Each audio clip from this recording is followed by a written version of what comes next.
Hello, and welcome to the Tesla Takedown webinar. My name is Pam Salvatierra, and I'm the chair of the Democratic Volunteer Center, or DVC. I plan to tell you a little bit about the DVC and introduce you to our distinguished panel. I'm sure you're going to enjoy this very important and informative presentation by some of our boots on the ground leaders. As you can see, the DVC collaborates with many like-minded organizations. No one single entity can provide every opportunity for engagement, so we collaborate to bring as many opportunities as possible. These are very uncertain times, and we need every individual with democratic value to get involved to protect our freedoms, our democracy, and ensure that we have a country that serves everyone. Briefly, for those who may not know the DVC, we are a one-stop shop for volunteers to engage in the democratic process. The DVC was founded in 2010, and we have opened a physical headquarters every 2 years where we come together in community to achieve our election objectives.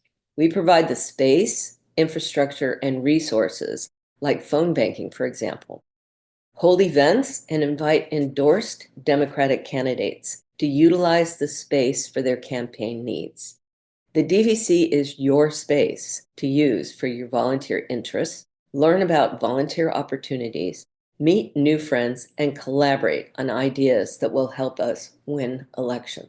Until we open our headquarters in 2026, we will stay engaged and provide opportunities virtually that you can find on our website at demvolctr, DEMVOLCTR.org, or through our monthly newsletter. So I'd like to introduce you to our Takedown volunteer leaders. Vickie Mueller-Olvera is co-organizer of Tesla Takedown Santana Row in Santa Clara. Vickie is a feet in the street activist. She's a door-knocking, signature-gathering, phone banking volunteer for issues and candidates. She has a BA in Business Management Economics with a minor in foreign language.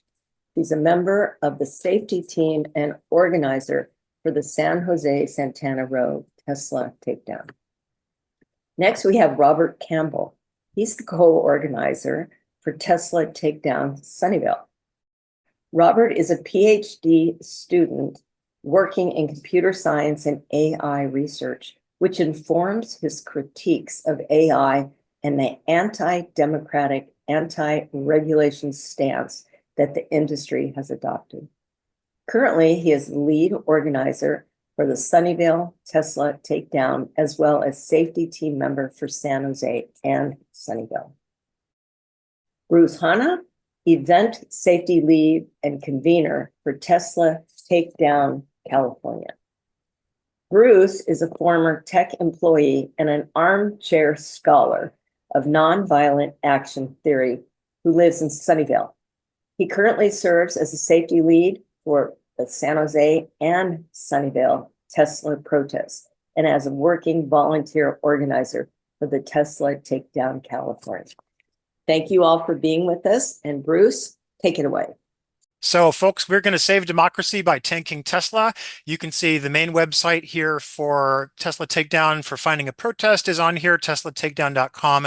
And you can actually get my slide deck at this tiny URL, TTDVC. It all has to be all capitals, Tesla Takedown Democratic Volunteer Center. But don't worry, we're recording this entire webinar, so you'll have access to watching the webinar in the future. And I am reachable via email as well for follow-up questions, but you'll have plenty of chance for Q&A as well. So what is Tesla Takedown? I've positioned it as a national movement to reduce Elon Musk's political power. And of course, we've had some success with that, and we're continuing because we want to and expect to have more success doing that. More broadly, however, Tesla Takedown can be seen as the foundation of a broad national civil resistance movement. And many of you may have just got off of the Indivisible No Kings training on civil resistance, which literally started just 2 hours before this. So we're pivoting, we're doing lots of work for those of us tracking the webinars tonight Tesla Takedown has been a movement, a protest movement out in the streets since February of this year and has already demonstrated some successes. Primary tactic has been a consumer boycott to reduce sales of Tesla cars. If you lower the sales, you can lower the stock price and you can reduce Musk's access in general to funding. You also, by lowering sales, more importantly, you damage his credibility and his business credibility because so much of his power stems from this mythology that he's built around himself, this sort of Tony Stark Iron Man super genius guy, when actually Tesla is not doing very well as a company. And now, as we'll see from some of the numbers and from the protest success, it's not been doing very well at all. So the movement has had some success in both of these goals. If we reduce his credibility and funds, it reduces Musk's power. We can see this headline is from a couple months ago. European sales fall and Tesla shares slump. Now, of course, the Tesla stock the price bounces up and down all over the place. It's almost like a meme stock because people will go rush in and buy Tesla stock when Elon opens his mouth and says something, or people will go rush and sell it based on some news. So there's an awful lot of fluctuation in the stock, but overall, it's absolutely been down since the protests have started. This is what the national movement looked like back in February when I originally took this screenshot. So this was early in the protest movement. There were 73 separate Tesla takedown actions scheduled at that time. And there are only about 200 Tesla sales showrooms nationwide. So it actually is possible and has been possible, if we push for it, for this movement to have a protest coverage at 95 to 98% of every single Tesla showroom in the United States. I'm not showing international here, but there have actually been some Tesla takedown protests at showrooms in Europe as well. Okay. So about the protests, so yes, Elmo does in fact show up. No, he hasn't shown up at Sunnyvale. I forget where I actually took this particular slide from, but we have had, I'll show you a couple slides coming up, pictures from Sunnyvale. So this is often what they're like. It's playful, lots of US flags, lots of enjoyment, and lots of enthusiasm for participating in the protest. We are strictly nonviolent, and we socialize that with our safety leads every single time. We are family friendly. We've had, particularly on No Kings, when we had a segment of the No Kings protest for those of you who did the El Camino Real protest, we have, and we still have, parents bringing the picnic blanket, spreading that out, two kids playing in the picnic blanket with toys while the parents are right out there, both watching the kids and holding protest signs facing the street. Very doable. We are consistent every week, same time, same place. In the South San Francisco Bay Area, here's where we are. Los Gatos, Santa Clara / San Jose. That's Winchester or Santana Row. It's all the same place. Sunnyvale, Palo Alto, and Stanford Shopping Center. We've had an aggressive and very feisty team doing Stanford Shopping Center, and I think they've actually been doing every single day for a while. We're focused on consumers who might buy an electric car and who are thinking about it, and we just say, we love electric cars, just don't buy a Tesla. We are not hands-off or the No Kings Coalition. We are not 50/50.1. We are Tesla Takedown. Although I would say many of these protests, the individual protests, are held under the wings of an indivisible chapter or Together We Will chapter. So in some cases, the Tesla Takedown protests, like in Sunnyvale, we're an independent, free-floating group of people. In other cases, like up in Palo Alto, they're closely coupled at the hip with an indivisible chapter. I believe the same way in Los Gatos, there's an indivisible chapter involved. So it can vary. These are local groups. We are not directed by a central organization. There are a couple of folks at National who run the National website and the sign up, but they don't tell us what to do. They once in a while send emails making vague suggestions, but the protests are all independent and kind of do what they want. Okay, there's a couple of pictures from Sunnyvale early on. So yes, we did have someone come in full clown attire. Both of these from Sunnyvale. That's actually local politician Sally Lieber here, who was teaching us early on how to make very, very large font signs, because when you're on El Camino Real or any sort of street where cars are going fast, you need to have really, really large fonts. Most people aren't bringing ones that huge, but it's always a good thing to do. What's been the timeline, just so folks kind of know? In the San Francisco Bay Area here, one of the first protests, certainly the first one in the Bay Area, and probably one of the earliest in the US, was in Sunnyvale, California.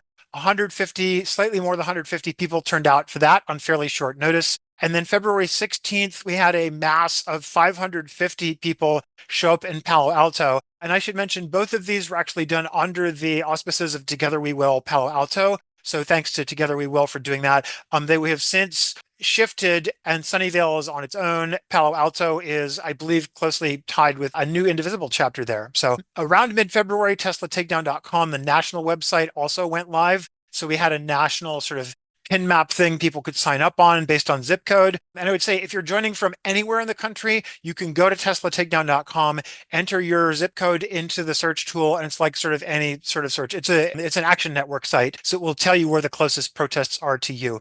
Bill of Bill and Ted's Excellent Adventure is the actor Alex Winter started offering social media support, and he's got, I think, 100,000 or more people who follow him on Blue Sky.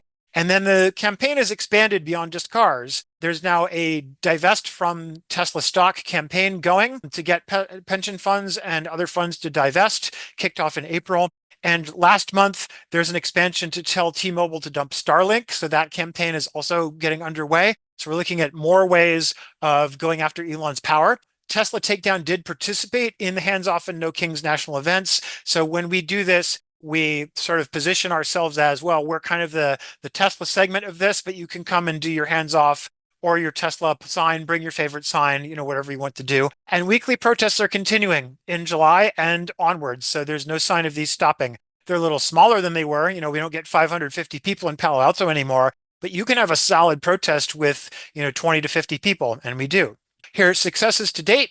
I took a year-to-date snapshot about a week ago. The stock Tesla was down about 27% year-to-date. It's up a little bit more in the past couple of days. And we're actually waiting for the Q2 financials will come out in a week, so we'll see what that looks like. But some of the numbers, the broader context is the electric car market globally is growing, right? So we're in a growing market by about 12% per year. So if you just kind of stand in place and let the tide rise and you're an electric car manufacturer, ideally your sales should be growing by about 12% per year if you're kind of an average company.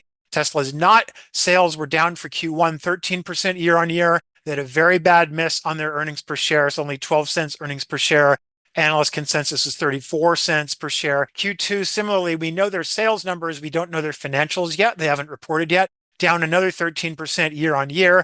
And to be determined, tune in next week, close of business on July 23rd. We will see how those numbers come out. Stock price is down about 25% year to date. And then nationwide, National was able to get me a couple of numbers. There have been 2,500 unique protest events. That's not separate venues, but like if we've done like 30 protests in Sunnyvale or whatever, that counts as 30 incidents. So 2,500 events and 10,000 unique mentions in the national press, which is a lot of press for this fairly young movement. Great. Impact on Musk. We can see some headlines. As many of us know, Musk announced exit from US government after breaking with Trump on tax bill. Similarly, Elon Musk ostensibly, officially leaves the White House, NBC around the same time. More importantly is when someone in this position of power physically leaves, now whether he has actually left control is dubious because he can still manipulate, like all his doggy boys are still employed in various aspects of the federal government. But once the person physically leaves, it starts weakening some of the institutions they've spun up. So here's more headlines. Washington Post. Yeah, sorry for the Washington Post Jeff Bezos headlines here, but they were the guys with the headlines. Diminished doggy reels from the departure of Elon Musk. And then the one I'm particularly excited about, a couple weeks later, Doggy loses control over government grants website, freeing up billions of dollars. That's your taxpayer money and my taxpayer money. Doggy no longer is a sort of gatekeeper for those funds. And this was not phone banking that did this. This was not electoral politics that did this. This was not texting that did this. This was feet on the street, actually putting real economic pressure on a particular corporation and a particular man. And hey, if I die tomorrow or at the end of this talk, at least I've helped free up billions of dollars. And so it's great. Join the protest movement and you too can free up billions of dollars in taxpayer money, right? Protests are also persuading other people to support the creation of a broader civil resistance movement. And for those of you who have started attending the Post No Kings Indivisible training that they just held at 5 p.m. Pacific today, civil resistance is this category of nonviolent resistance which goes beyond standard electoral politics. But look at some of the names coming in here. David Brooks, Mr. Right-wing faux conservadam, writing from his perch on the New York Times, says America needs an uprising that is not normal. And this is 2 months after the Tesla protests had started. So, and he actually quoted Erica Chenoweth and Maria Stefan, some of the leading scholars of nonviolent resistance, in his column. So when David Brooks is saying we need to do this, it's time to wake up and say, wow, okay, even David's on board for this. And of course, here's the 1 Million Rising. This is Indivisible and Friends. It's the follow-up to No Kings. The first one of these just happened. Apparently they had 100,000 people signed up. They overloaded their Zoom session. They had to spin up a YouTube session. The recordings will be available. I was able to see an hour of it after they got up the YouTube session. So this is a big deal. And they brought in some big folks for this, including Maria Stefan of Harvard University, just specifically called out Tesla Takedown 2 hours ago in her talk and said it's one of the most successful boycott movements in the United States in the past 20 years. Why should you participate? You should participate because this guy and his goons are coming for you and they're coming for your friends. And we've seen the videos, we've seen the photos. The US, to be realistic about it and to put the real language on it, we are in the early to mid stages of fascism. And folks who have written about the history of concentration camps across the world have suggested that if you make comparisons to Nazi Germany, we are about in 1937 in terms of where the development of concentration camps is in the United States. Recall that Hitler came to power in 1933. Essentially, the Trump administration is speed running the creation of concentration camps. They now have $200 billion to create a secret police. Here's what they look like. Concentrations are coming. More and more of them are on the way. So it's time to get involved, right? Regular electoral politics is necessary. Thank you, Democratic Volunteer Center. We need the DVC. We need Sister District. We need all these groups, but it won't be sufficient. We need a nonviolent civil resistance movement. Tesla Takedown is helping to do that. We are just one part of that, and we need to grow on top of that. Okay, so protests are part of that. Other reasons to participate: we are successfully reducing Elon's power. You will meet people out touching grass, as we say. You will build relationships. You'll be able to talk to people. It's different from being on Zoom. There's actually real people out there. We have real donuts we bring to like real card tables, right? So, and real protest signs. So it's a great place to be. We're there every Saturday. You have a lot of flexibility. We don't run around policing people's signs, right? And we saw very early on, I think as soon as March, we were seeing Ukrainian flags show up at our Tesla Takedown protests, which was a fascinating development. And I was very happy to see that. Abolish ICE, impeach Trump. So we see a broad diversity of messages, and it's pretty flexible. A lot of people bringing out US flags, which is great. This movement is taking back patriotism. It is taking back the American flag. On our July 4th protests, we were out there reading the Declaration of Independence in essentially its entirety. And you read through that list of grievances, it very much matches what's going on today.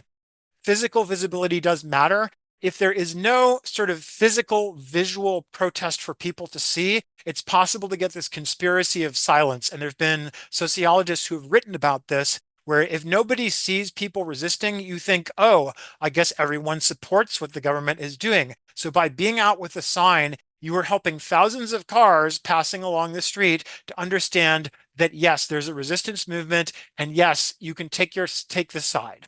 And we are right now, to my knowledge, the only regular nationwide pro-democracy protest in the United States. So we are nationwide, we are recurring and pro-democracy. There are many other protests out there, but they don't have to serve the consistent nationwide regularity, week after week, clockwork, same time, same place that we're trying to do for Tesla Takedown. Now, how you can participate, right? TeslaTakedown.com is the main website to go to. Enter your zip code there. If you are a Tesla car owner, we appreciate, you're in a challenging situation, right? And we try to have empathy for that situation because many people bought their Tesla, 8 years ago when it was, I want to go green on my electric car. Great. We do recommend that if you can, sell your car. We can talk about why we want to do that. Essentially increasing the supply of used cars pushes down the price, which pushes down the overall pricing of all Teslas. There's many other good electric vehicles out there. If you own TSLA stock, sell the stock, of course. And for index investors like me, if you have your favorite Vanguard Standard & Poor's 500 index fund, or like many of us do that. There is a fairly new ETF called XMAG, which is Standard & Poor's 500 minus the 7 evil tech companies. So if it is basically take Standard & Poor's 500 and subtract Tesla, Microsoft, Amazon, Apple, Google, Facebook, and Nvidia. So it's essentially Standard & Poor's 493. And I'm not going to pull up the stock quotes here. I was planning to do that if we had more time. XMAG, when I last checked, is running about 2% higher than the Standard & Poor's 500 year to date. So yes, people think you need to invest in these gigantic tech companies to earn money return. It turns out by subtracting them and dropping Tesla and others from your portfolio, you can actually do better. XMAG is the place to be. We are not Indivisible, but I will plug Indivisible, indivisible.org. You can sign up for their parts 2 and 3 of their mass non-cooperation training. And here's the extra plug for Bay Area people.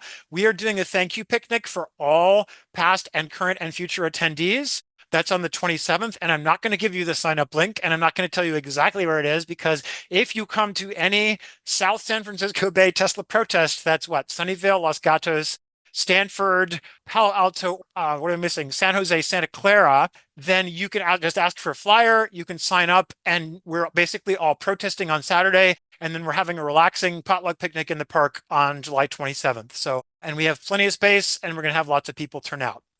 So concluding, here's Anat Shankar-Osorio writing in Rolling Stone. Anat Shankar-Osorio, many of you may know, is a national framing consultant.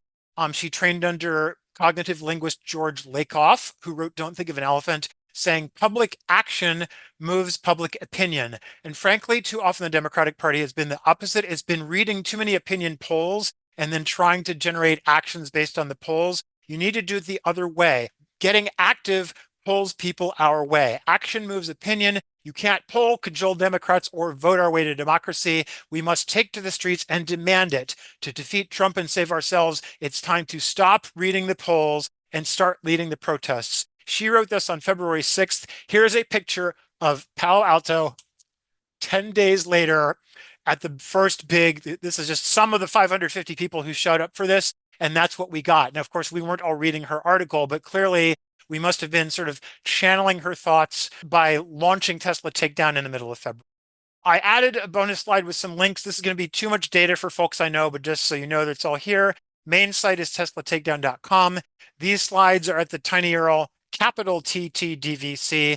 You don't have to memorize the Starlink T-Mobile petition because it's linked from teslatakedown.com. And if you want CalPERS, if you want to divest from California stock and work on that campaign, then I can get you a URL for that. And I'm available for follow-up questions. Great. And with that, I'm going to turn that over to Vickie to take the baton from me. Take it away, Vickie. Thank you for having me this evening. Thanks, Lawrence and Pam, for hosting this webinar. I'm going to talk a little bit about my experience at Tesla Takedown. So Tesla Takedown San Jose is located on the corner of Winchester and Stevens Creek Boulevards. And when I first tried to sign up to host an event at this location, I believe it was a Together We Will or a 5051 or maybe an Indivisible website. I don't really remember, but Tesla Takedown didn't have a website yet.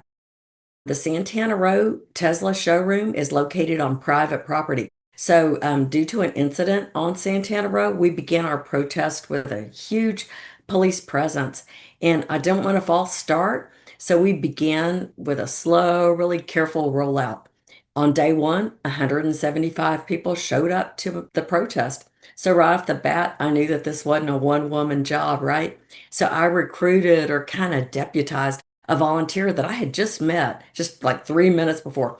And she's been attending ever since. And Marjorie is truly a joy to organize with. I look to her for her thoughtful, constructive insights and her criticisms. And I look forward to seeing her, every week. Also on day one, we took a vote to see if protesters wanted to march past the Tesla showroom. And we've been doing it that way ever since. We never go in the showroom. We don't obstruct others from entering it. And we don't loiter in front of the showroom or interfere with sales in any way.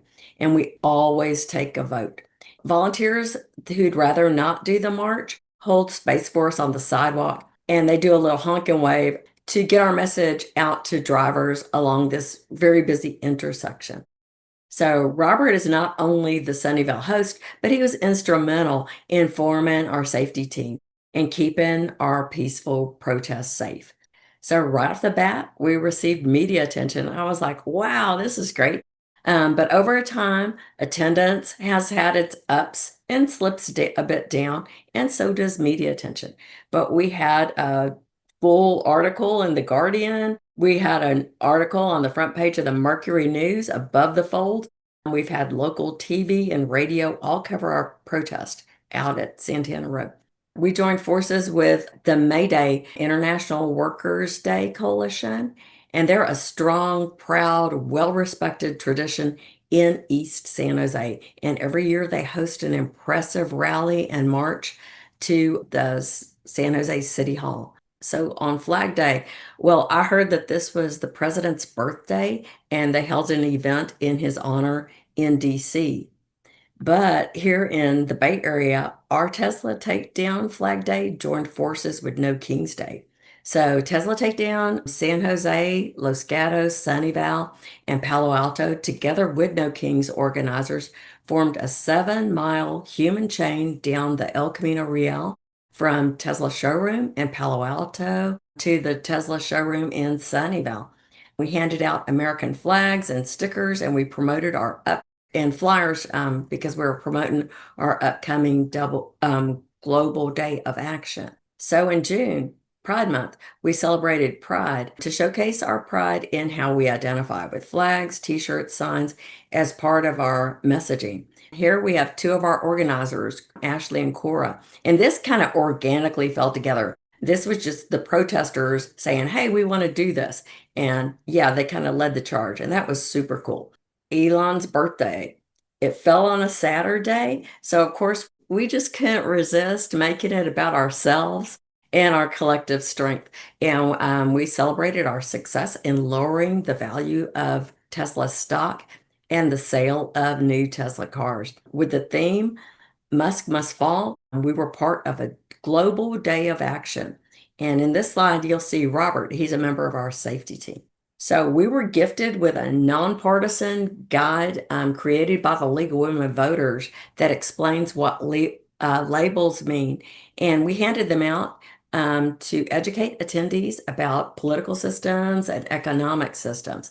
So political systems, democracies, and authoritarian regimes versus economic systems, which are the isms, right? Communism, capitalism, and socialism.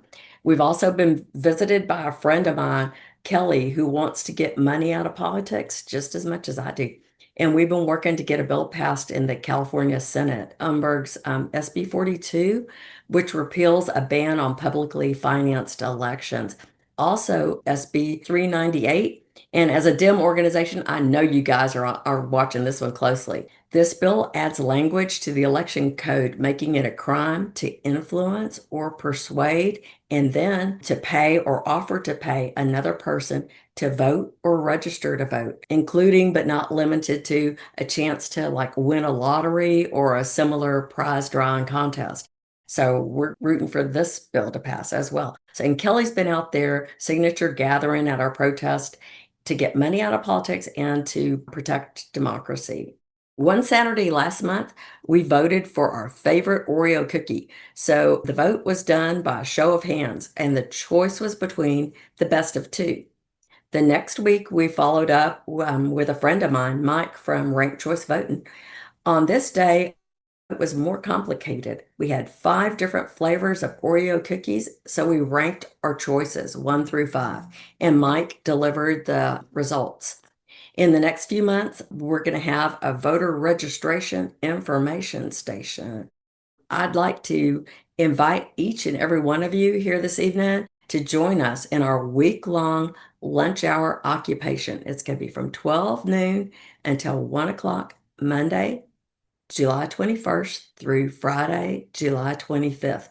We'll meet up at the Winchester Shopping Center sign on the corner of Winchester Boulevard and Stevens Creek Boulevard. So make a sign that can be read from across the street. Bring your water bottle, bring a friend, wear sunscreen or wear a hat, and we'll have signs available as well. Find parking in the nearby neighborhood, or you can ride the bus or ride your bike. So now that you know a thing or two about us and about Tesla Takedown, it's time for action. So I really hope to see you out there. And in conclusion, I know that Elon Musk is no longer at the helm of DOGE. We know that he's still using his wealth to ruin our government and to try to buy elections. So that's why our fight is far from over. Grassroots organizers like us, the Bay Area Tesla Takedown, will not stop fighting for our democracy. Thank you so much for your attention. Hi, everyone. My name is Robert, and today I wanted to talk a little bit about what my experience is as someone who's new to organizing. So, talk a little bit about my story, how I got involved with Tesla Takedown Sunnyvale, as well as give you guys these two big insights, these two big lessons that I learned from it, and hopefully that helps folks who might be new to organizing or even folks with some experience. Hopefully, these insights are helpful to you. So, a little bit about how I got into organizing. Back during Trump 1, I'd been politically engaged, but I hadn't been engaged in organizing yet. And I think that was because back in the first Trump administration, there was more of a sense of, okay, we have these established groups who are doing really good work, who are getting people out into the streets. And that was happening from day one, right, when we had the Women's March. But I think after the election in November, there was this sense of feeling lost and feeling hopeless. And once it came around, a few months passed, the inauguration happened, and then we started to see what was happening with DOGE, where agencies were getting destroyed left and right. USAID was getting cut. There were people, the doggy kids, getting access to the Treasury, and so all these things, all these red lines that we thought were previously not something that you could cross, it was just happening left and right. And so during that time, maybe like a week or two after the inauguration, I decided to get involved because I saw that on Mobilize, there was this campaign to go to our senator's office and to organize in front of there. And I think at the time we were definitely trying to encourage our leaders who, those in the party, in the Democratic Party, they were kind of the first people we came to. And so I came there, I organized this 2-hour protest in front of the Senator Padilla's office here in California. But I had no organizing experience, so I didn't really know what to expect. And I came there, and what I noticed was that people were scared. People were looking for some kind of leadership, right? That's what we were there for. We were there to engage with our leaders, and one of those being the senator. But in that moment, I felt like I had to stand up to sort of fill in that gap. And so what I did, even though I didn't have any prior organizing experience, I think we had a really good moment where I thought, well, let's just talk about what it is that brought us out here, and let's each, folks who want to share their story, let's share their story. And so we had a bit of a round table where we were passing around the megaphone, and folks were telling us like what brought them out there. And it was incredible because we had folks who, one woman, she said she had gotten cancer as a child, so she was a cancer survivor, young woman, maybe in her 20s, and she was out there because of the cuts to cancer research. There was an older gentleman who had worked in the National Park Service his entire life and was out there because of the cuts to the National Park Service. And I think that kind of trial by fire of that first event was what encouraged me to get involved in the Tesla Takedown movement once that started happening a few weeks later. And so I took that on, and that's when, this first major lesson that I learned started developing, which is this idea that when you invest in your community, they'll return the favor. And what I mean by that is those first few weeks, my approach to it was to try and engage with as many people as possible, listen to them, hear their story, just like that first event, and try to see where folks were coming from and see what were their needs, what was going to keep them coming out every single week. And I think what we saw is that when you engage people in the process like that, they will be there every single week with you. And something I like to tell people, which I think to them is encouraging to hear, is I would often say, I'm going to be here, even if I'm the only man out here, I'll still be here. One person holding the fort, even if nobody else can come. But folks see you when they see that you're genuinely investing in the community, they want to do the same and they want to return the favor. And as the movement has evolved, so too has our community, really stood up and evolved with us as this movement has changed and evolved. And I think the second thing would be, as this movement is growing, to invest in emerging leaders, because sometimes leaders are made, but there's also an element of leaders naturally coming into that role. And I mean this both in the sense that as a new organizer, I had folks like Bruce, like Vickie, who both supported me in what I wanted to do, opened me up to this world of organizing and the many different resources that come with that, such as safety training, a plethora of different ideas of things that we've implemented over the months, as well as giving me the space to grow as a leader.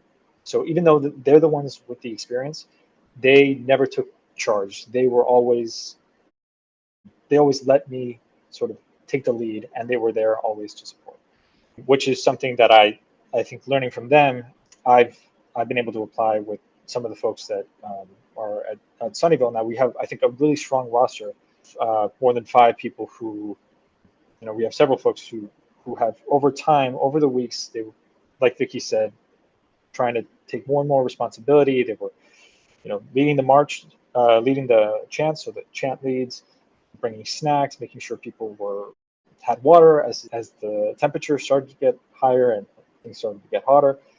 These folks just, came to the table, and in the same way, I think I took a step back sometimes to let them lead and to grow into that role and to really build out that roster of leaders, which ultimately helps multiply our impact when you have all these leaders and you're trusted by your community. I want to quickly share some photos with everyone. So yeah, for the first part, invest in your community. These are some of the beautiful folks that came out in Sunnyvale. And I think being able to see you see similar faces coming every week, folks that you know their name, you know their story, and it really builds the sense of community. And here are some of the faces for the leaders that came out of this movement. So we have folks like Christina on the left, Ashley on the right, and then myself and some other people, another Robert. I'm Robert C, Robert A, and then Tony and Cora. So yeah, they've been amazing, and they've really taken charge these last few weeks that I haven't been able to lead in Sunnyvale because I've been out of the area, and they've been excellent at taking over, and in some ways better than me because they have amazing ideas. They're trying all these different things, and it's been a pleasure working with them. And once I get back, I know we're going to do some amazing things. And finally, yeah, just have fun, right? Folks, there's so much going on right now that these 2 hours every single week where we get together, we play music, we make creative signs, or we bring creative signs, and we just have fun because it is a bright spot. Even though it's a dark time, at least these moments can also be a bright spot in these difficult times.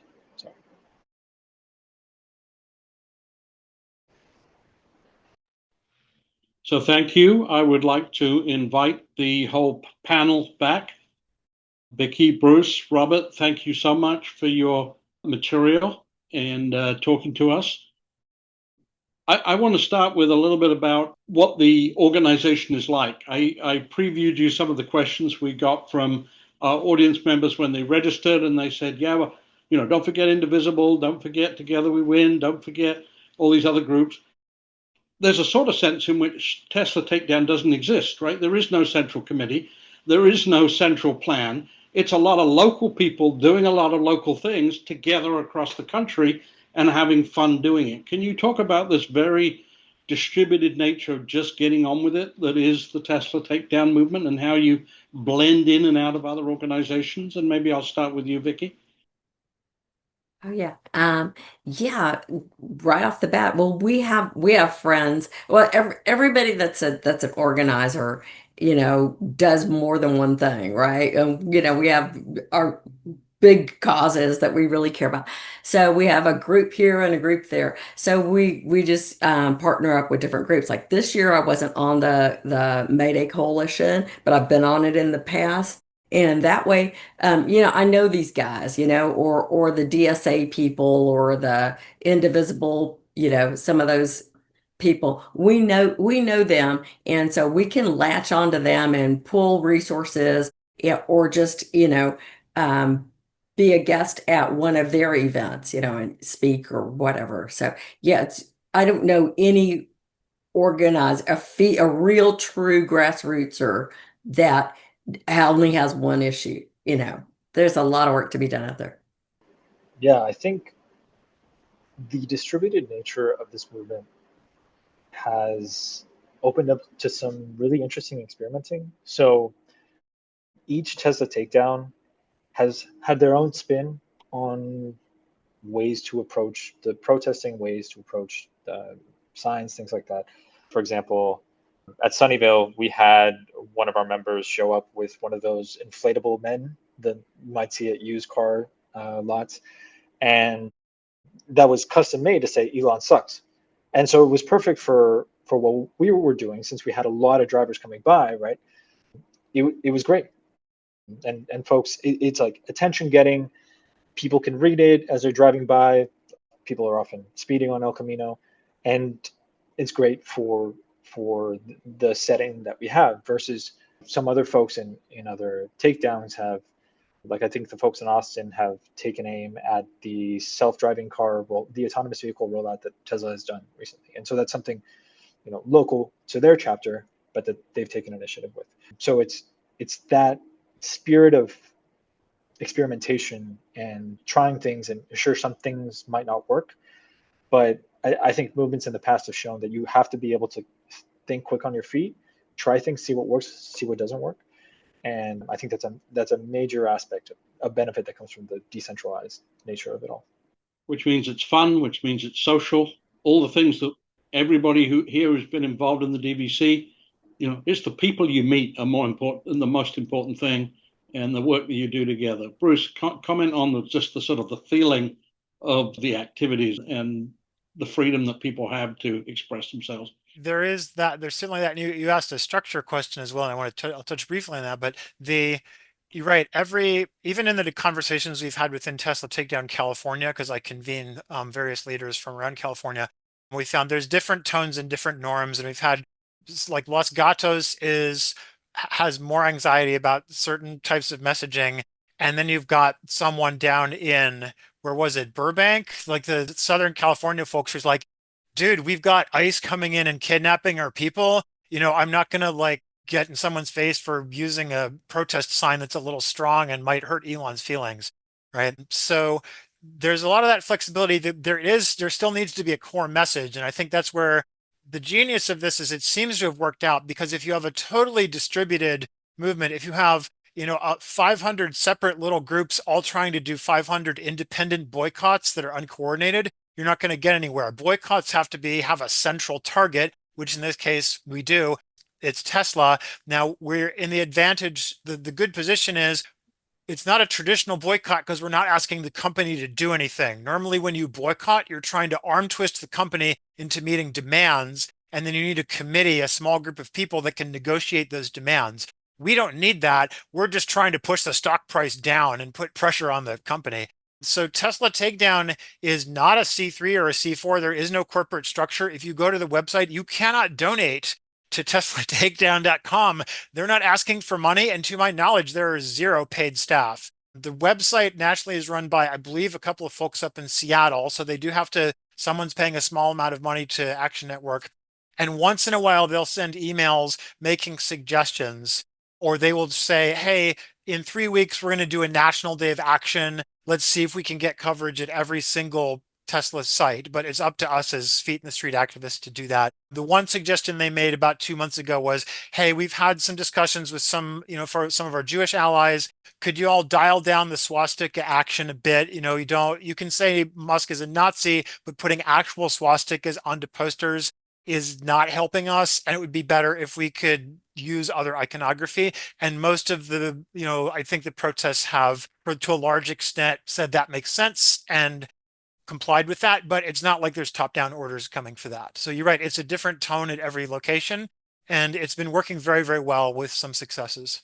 So good heavens, if unlike every other political group I hear from, you're not asking for money, what on earth are you asking for, Bruce? What are you asking people to do? Go to TeslaTakedown.com and sign up for the protest. But also, as I mentioned on the slide, it's if you got Tesla stock, you can sell it. If you've got a mutual fund that buys it, there's better mutual funds you can get. And if you've got the car, you can sell the car and buy, it's like one of many, many excellent electric vehicles that are non-Tesla vehicles. By the way, Tesla, just in terms of safety records, it actually has a very bad track record. It actually is a dangerous car to drive. And many, many people have died in those cars when they've caught on fire and they can't get out because they can't unlock the doors. So, and you can look that up. It's really a dangerous car to be in statistically. For all of us here, I want to reinforce a question that I think all of you tackled a little bit, which is, isn't it all over? Hasn't Elon gone home? Why are we still doing this? And of course, it is a focal point for people to get out and be there 2 hours a day, go do that. Re-emphasize the fact that this game is certainly not over yet.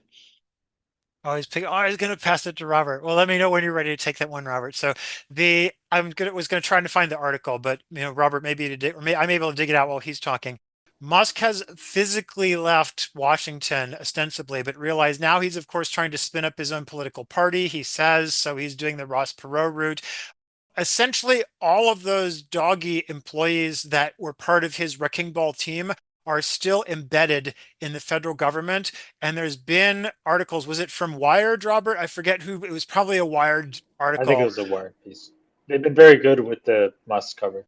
Yeah, that these folks are still in touch with either Musk or one of his direct corporate minions via Signal. The fact that he's physically doesn't have feet in Washington does not stop him from sort of directing, an army of winged monkeys behind the scenes. So he still has influence and is dangerous, right? In general, right, anyone who's got $500 billion in ostensible net worth and is trying to throw it around to influence our elections is dangerous. And so if you just even make the Elon Musk argument, there's a strong reason for continuing to participate. But for all the sort of broader reasons about creating a broader civil resistance movement, that is also there. Again, we are not the only way to build that movement, but I'd like to think that we got, a 5-month head start.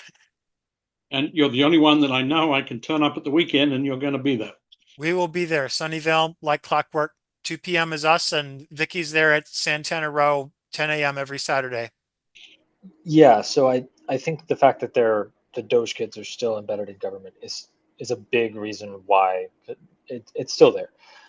Another thing is, though, what we're seeing right now with this rescission package. So the Senate right now is voted. I think they just voted to codify a lot of these spending clawbacks. So getting money that was already allocated by Congress, that was originally done by DOGE. Now they are codifying it into law. We're seeing that the Republicans, even though Musk is gone, they still believe in the work of DOGE, believe in the mission of DOGE, and that Musk is still connected with these people. And I think we don't, because if we stop right now, we're sending the message that these oligarchs, these folks who are trying to exert this influence on the government, that all they have to do is just say that they're moving, that they're stepping back, they get this headline, and then things simmer down. But that's not the case. I think they just realized that it would seem better for them, or at least they would get some of the pressure off if they were no longer doing it as publicly, but it's still happening more behind the scenes. So we need to be aware of that and keep our eye on that, because it's still happening. It's just not in the headlines as much. I'm going to ask you, Vickie, or please pass it on. Linda asked about the Tesla Regret Syndrome.com site, how to debadge your Tesla and things like that. Where do things like that fit into the work that you're all doing? Well, the very first Tesla takedown that we did, guy came up that came driving up, and he was in a Tesla, and he joined us. So that was like, I was like, wow, this is really pretty cool. Also, too, some of the people that have a car, I mean, the car has lost its value so much that they're just like, I'm hanging on to it, and they just put a sticker on it that says, whatever, I bought this before Elon went crazy or whatever. I have a personal friend that sold her car for whatever she could get with it, and she donated the money that she got from it, the exact to the penny, to public radio. So that was kind of cool. So I just think that, yeah, I don't know if I'm answering your question, but yeah. So this is like when I hand my old car in to support public radio. I should now hand my slightly newer Tesla in as well, if I had one. Michael, I got a lot of questions from a lot of Michaels, but Michael asked, what do we all think of this new separate party? What is that going to mean? Obviously, you're out there protesting. You're not trying to be a political movement that worries about parties. But do you have any commentary, starting with you, Bruce?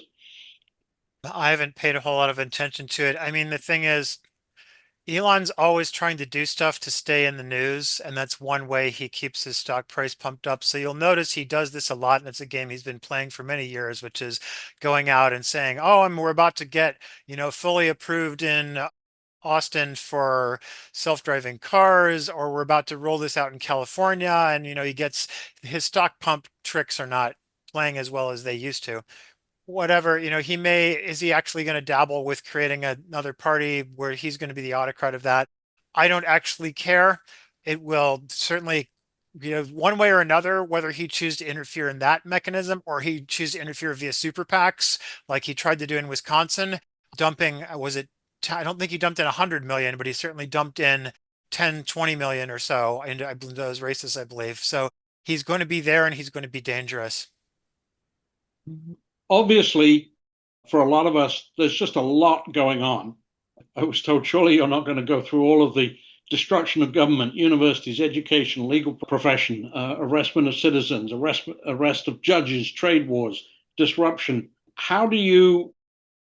What is the importance of focus, and how do you recommend people focus? And is, in fact, Tesla Takedown a focusing mechanism? Starting with you, Robert. Yeah, I would say for us, it's sort of an all-in-one kind of thing. We're addressing a lot of these issues because a lot of them they originate from DOGE, right? They originate from spending cuts or slashing government agencies. But at its core is the singular issue of money in politics and how we can reduce the influence of money in politics. I think that is sort of like the overarching thing, even though we're concerned with all these things about the individual things. But this whole thing with Musk has really shown how far our system has gone in terms of the corrupting power of money in politics, and how once that has to be one of the first things that we address, is that because without addressing that, it's still going to be either it's going to be something like this complete lawless, like cutting of programs, or it's going to be more austerity, right? Like if you look at a Labour Party in the UK right now, or if you look at like Mark Carney in Canada, and these are parties on the left, they're more of the trying to cut government services and privatize. And I think that kind of comes from, again, that money in politics. Vickie, do you want to comment on the importance of focus, and how do you focus on what needs to be done? Okay. Well, one thing that a volunteer said to me, she said, every time I come out, I'll watch the news, and it's just everything is crazy, and she's just like, it's too much, for her. And then she goes out there, she says, I don't care. She's always out there every weekend. and this one woman, and she's real kind of quiet and shy, but she comes out there with her sign. She has the same one every time, and she says, I feel better every time. I feel like I got my say. So her sign is her say, and she gets to say that, and we marched past the Tesla showroom, and her audience is, because I tell them, what would you say to Elon Musk? That's what we're doing when we walk past that, the Tesla, the showroom. And she feels like she gets her say. So it's really kind of therapeutic for her in a lot of ways. But also what Robert, was saying, my biggie issue is money in politics. So Elon Musk is the richest person on the planet, and he can buy the next president and then the next 4 years after that. So we need to do what we can to kind of slow his roll. Just volunteered to be the scapegoat, the biggest scapegoat you could imagine for money in politics and the destructive power it has.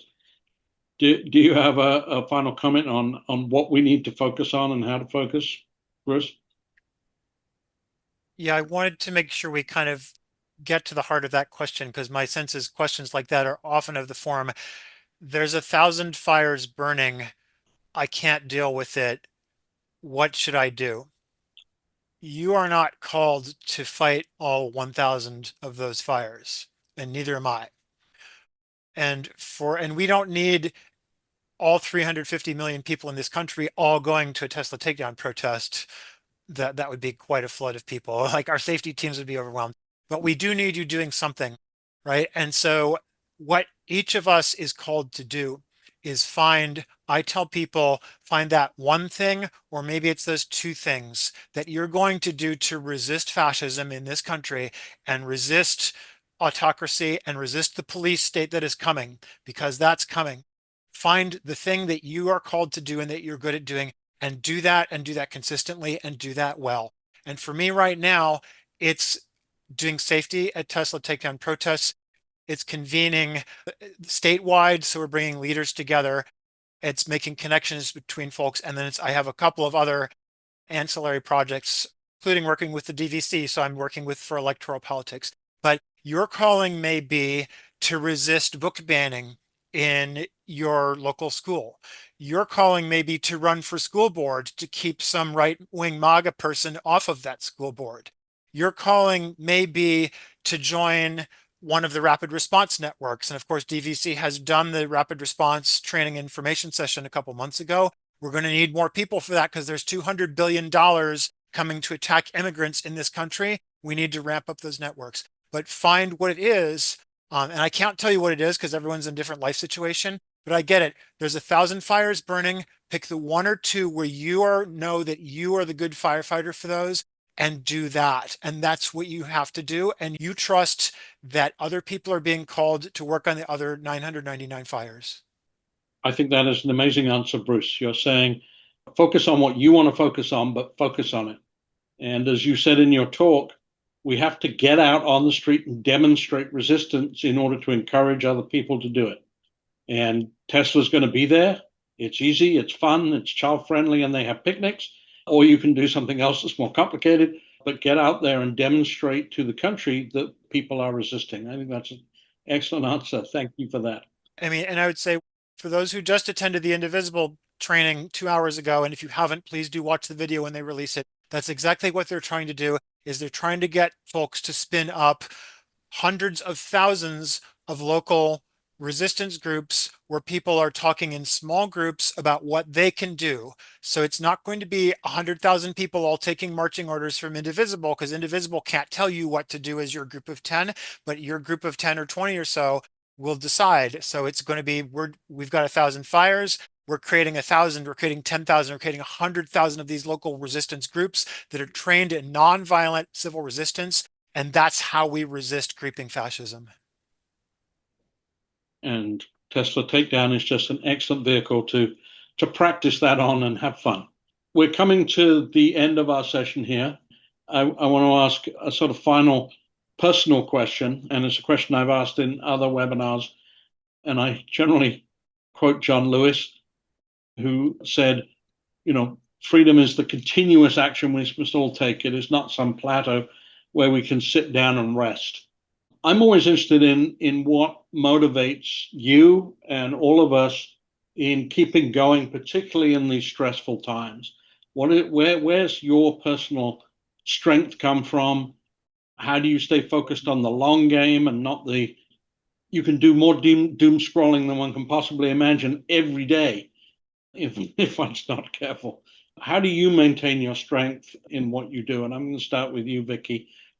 Well, I do the work with at Tesla Takedown. I see so many people coming out. I see the smiles on their faces, and we not every time, but almost every time we start out with, why are you here? What brings you out here? And their stories are what drives me. And leaving something behind, because I'm getting old, and Robert's going to have to pick up the baton.